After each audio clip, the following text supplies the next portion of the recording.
जी, अस्सलाम वालेकुम। I hope you all are doing well. Monday के एनालिसिस करते हैं और देखते हैं जो गोल्ड में कौन-कौन से लेवल हमारे पास सेलिंग एंड बाइंग है। गोल्ड मिलेगा तो किस तरह का रिएक्ट होगा और किन एरिया से हम गोल्ड को as a sell and buy side पर प्ले करेंगे। अभी रिसेंटली एनालिसिस की बात करते हैं तो देखते हैं कि गोल्ड ने ओपनिंग के साथ ही डाउन साइड पर गिरना स्टार्ट कर दिया है। तो आज के दिन हम कोशिश करेंगे कि गोल्ड को एज़ अ सेल साइड पर कैप्चर करने की कोशिश करें। ये हमारे पास एक स्ट्रक्चर लेवल था जो कि गोल्ड ऑलमोस्ट इसे ब्रेक कर चुका है, बट हमारे पास जो ऊपर सेलिंग का लेवल था, गोल्ड ने इससे हमें अच्छा खासा प्रॉफिट डाउन साइड पर दे दिया है। अगर आपने फ्राइडे वाली वीडियो नहीं देखी तो आप उसे जाकर देख सकते हैं। मैंने क्लियरली इसी लेवल से आपको सेल का बताया था, जो कि ऑलमोस्ट गोल्ड यहीं से एरिया से अच्छा खासा ड्रॉप हो चुका है। अगर गोल्ड की ये 30 मिनट की कैंडल इस जोन के नीचे क्लोज हो जाती है, जिसकी प्राइस हमारे पास है 5138 से लेकर 5134 का एरिया, फिर इसके नीचे क्लोजिंग करता है तो हम कोशिश करेंगे फिर गोल्ड को सेल साइड पर प्ले करने के लिए इस अच्छे से ऑर्डर ब्लॉक से के। बट हमारे पास जो अभी रिसेंटली बाइंग एरियाज हैं, यहाँ पर बाइंग करने के लिए हमारे पास हाई कन्फर्मेशन होनी चाहिए, तभी हम गोल्ड में अपने नेक्स्ट बाइंग को प्लान कर सकते हैं। अदरवाइज जिस तरह गोल्ड शार्पली डाउन साइड पर आ रहा है तो पॉसिबिलिटी है कि गोल्ड अपने लास्ट लो को ब्रेक कर सकता है।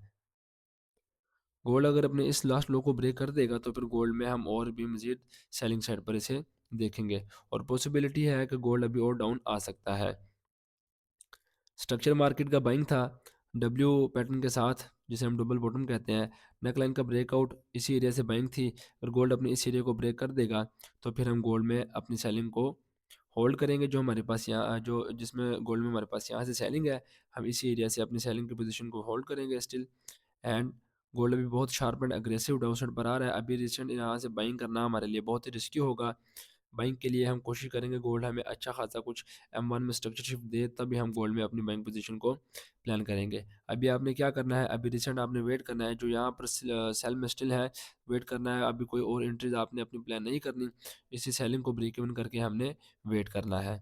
अगर ये लेवल ब्रेक होगा तो तभी हम गोल्ड में मजीद बाइंग को फाइंड करेंगे। अदरवाइज अभी हम गोल्ड में बाइंग को फाइंड नहीं कर रहे। अब हम कोशिश करेंगे गोल्ड में एज अ सेल साइड पर अपनी एंट्रीज को प्लान करें।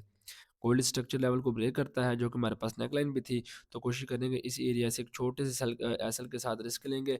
अगर गोल्ड लिक्विडिटी क्रिएट कर देगा इस एरिया के डाउन साइड पर, तब भी हम इस एरिया से सेल पे एंट्री को प्लान करेंगे। अदरवाइज हम अपने इसी एरिया से अगेन सेल में एंटर होने की कोशिश करेंगे।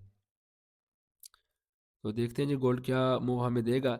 अभी रिसेंट हमारे पास यही सिनेरियोज है कि इस एरिया के क्लोजिंग करें डाउन साइड पर कैंडल के साथ, तो फिर हम गोल्ड में सेल्फ की एंट्रीज को यहीं से प्लान करेंगे। अगर नहीं करता और मल्टीपल टाइम यहाँ से स्पाइक लगाकर अपनी क्लोजिंग इसी एरिया के ऊपर कर देता है, तो मैं हम इस बात को मान सकते हैं कि गोल्ड अपने इस एरिया की मल्टीपल टाइम लिक्विडिटी स्वीप कर रहा है। जो यहाँ से स्टिल बाय में स्टिल थे कि जिन्होंने यहाँ से अपनी एंट्रीज की थी और बाय में यहाँ पे अपनी एंट्रीज की थी, उनके ब्रेक इवन और स्टॉप लॉस मार्केट ने यहाँ पर आके खा लिया है। तो वो हो सकता है फिर इनसे लिक्विडिटी स्वीप करने के बाद मार्केट अपने मोमेंटम को अगेन कंटिन्यू रख सकती है। जैसे कि लास्ट अगर आप कैंडल देखें, ओपनिंग के साथ ही गोल्ड ने यहाँ तक स्पाइक लगाई। स्पाइक लगाने के बाद गोल्ड ने अपनी इसी कैंडल की क्लोजिंग ऊपर जाके दे दी।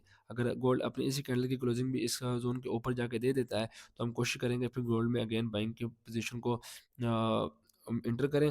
बट अगर ये एरिया ब्रेक हो जाएगा तो हम गोल्ड में एज अ बाइंग साइड पर नहीं देखेंगे, फिर हम गोल्ड में कोशिश करेंगे अपनी सेल की पोजीशन को इंटर करें। आई होप चीज़ें क्लियरली समझ आ गई होंगी। चैनल को ज़रूर सब्सक्राइब करें, बेल आइकन को प्रेस करें ताकि इसी तरह की इन्फॉर्मेटिव वीडियोज़ आपके साथ डेली बेसिस पर शेयर की जाए।